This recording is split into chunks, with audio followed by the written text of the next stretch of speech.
Hello, hello, salut à tous, j'espère que vous allez bien. Moi, je vais très bien. Bienvenue encore sur ma chaîne, là où on parle d'immigration aux États-Unis en toute sécurité. Je parle de la vie des États-Unis, je parle d'immigration, je donne aussi mon avis qui peut être différent de pour certaines personnes, mais c'est mon avis, donc on va prendre ça comme ça.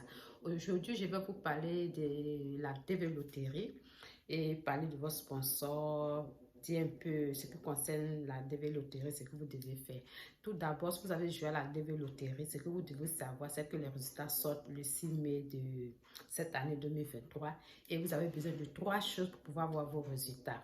La première des choses, c'est que vous avez besoin de votre nom de famille, de votre date de naissance et de votre confirmation number. Le confirmation number, c'est le numéro qu'on vous a donné lorsque vous avez fini de faire votre inscription. Vous devez garder ça vraiment précieusement pour pouvoir voir vos résultats. C'est avec ces trois éléments que j'ai cités que vous allez rentrer dans le site qui est le www.dvprogramme.gov. Vous rentrez dans ce site-là et vous allez voir comment procéder pour voir vos résultats. Voilà, maintenant pour les personnes qui n'ont pas leur confirmation number, c'est de commencer vraiment à chercher et puis voilà, garder. Lorsque vous allez voir vos résultats, ce que vous devez faire, c'est de chercher à contacter votre sponsor et finaliser certaines choses, genre connaître son nom, son lieu de travail, en fait tout ce qui concerne votre sponsor, vous devez commencer maintenant à rassembler tous ces éléments-là. Voilà. Et après, lorsque vous avez fini de collecter ces éléments-là, vous allez chercher à remplir la DIR 260 et envoyer au KCC. Le KCC, c'est l'agence qui s'occupe de la dévéloterie. C'est cette agence-là qui analyse les dossiers et puis maintenant, après, vous programmez pour les interviews. Donc, vous devez chercher à remplir la DIR 260 après vos résultats et jusqu'à en octobre. Arrangez-vous pour ne pas que octobre vous trouve parce que les interviews commencent dans le mois d'octobre. Donc, arrangez-vous pour ne pas être en retard. Ensuite, lorsque vous allez être aux États-Unis, vous allez être chez votre sponsor. Voilà, il y a le comportement que vous devez adopter chez votre sponsor. D'abord, vous devez savoir qu'aux États-Unis, ici, on ne dort pas gratuitement chez quelqu'un.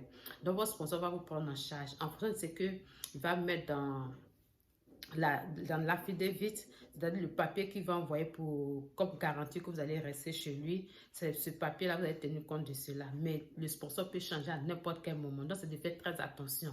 Donc, il y a le comportement que vous devez adopter lorsque vous allez arriver chez votre sponsor. Ne vous asseyez pas là pour regarder votre sponsor faire tout dans la maison. Voilà, il sait que ce n'est pas quelque chose que je ne suis pas mieux placé pour vous dire ça, mais on ne sait jamais.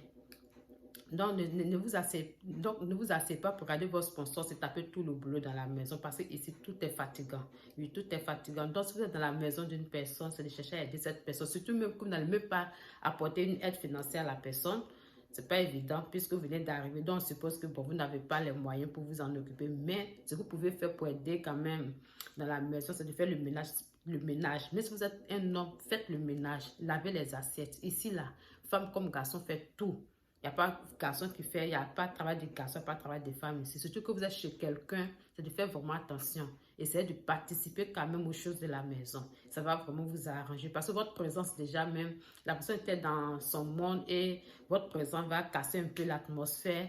Mais c'est de mettre quand même aussi la personne en confiance. Il faut que la personne soit vraiment fière, soit vraiment contente de vous. Il faut que la personne soit vraiment contente de vous avoir accueilli chez elle. Parce qu'il y a des personnes qui vont vouloir attendre au-delà de ce que vous pouvez faire, mais vous allez faire comment vous n'avez pas le choix. Du moment où vous êtes chez la personne, c'est de subir.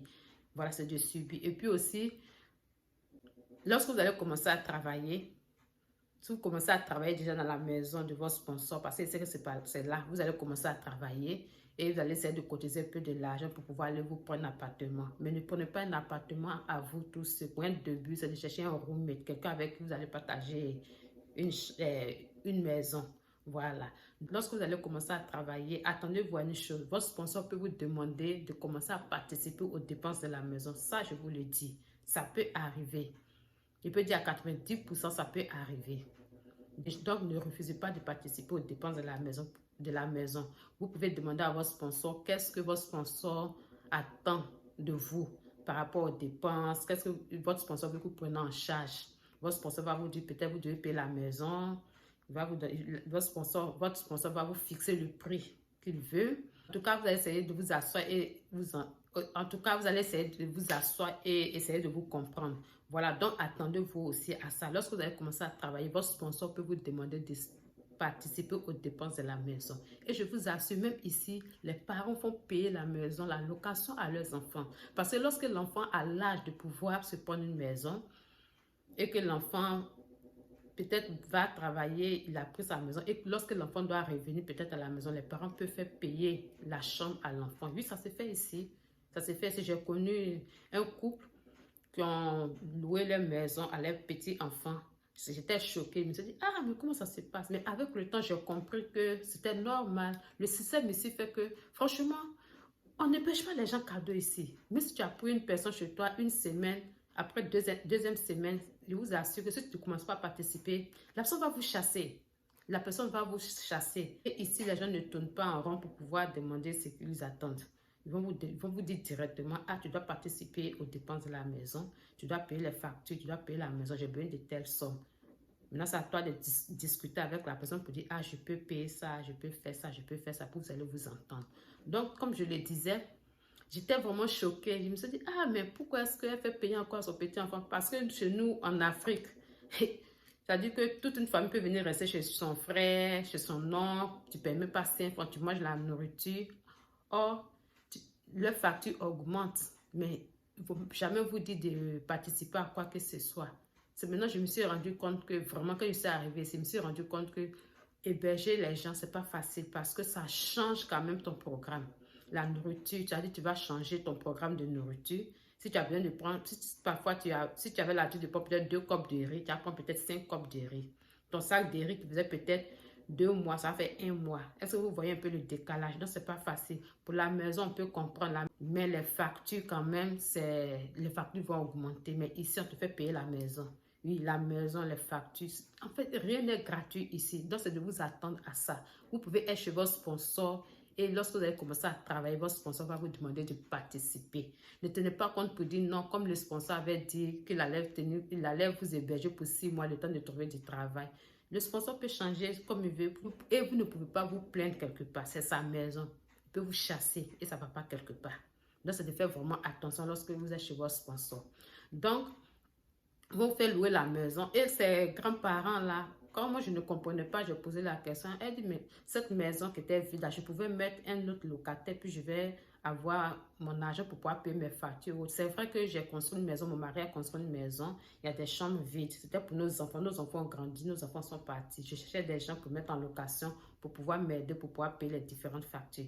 Mais c'est mon petit enfant qui travaille et qui a de l'argent, au lieu d'aller donner de l'argent dehors, je vais lui donner la chambre, mais s'il faut que je réduise quand même le loyer, je vais réduire. Et puis, voilà, il va prendre la chambre. Mais au début, pour quelqu'un qui vient de l'Afrique, c'est pas facile. Mais avec le temps et le système, j'ai compris que vraiment, ça en valait la peine. Parce que lorsque vous allez arriver, vous allez comprendre beaucoup de choses. Ici, là, on ne font pas de cadeaux à qui que ce soit. Même $1 qui sort, c'est très précieux ici.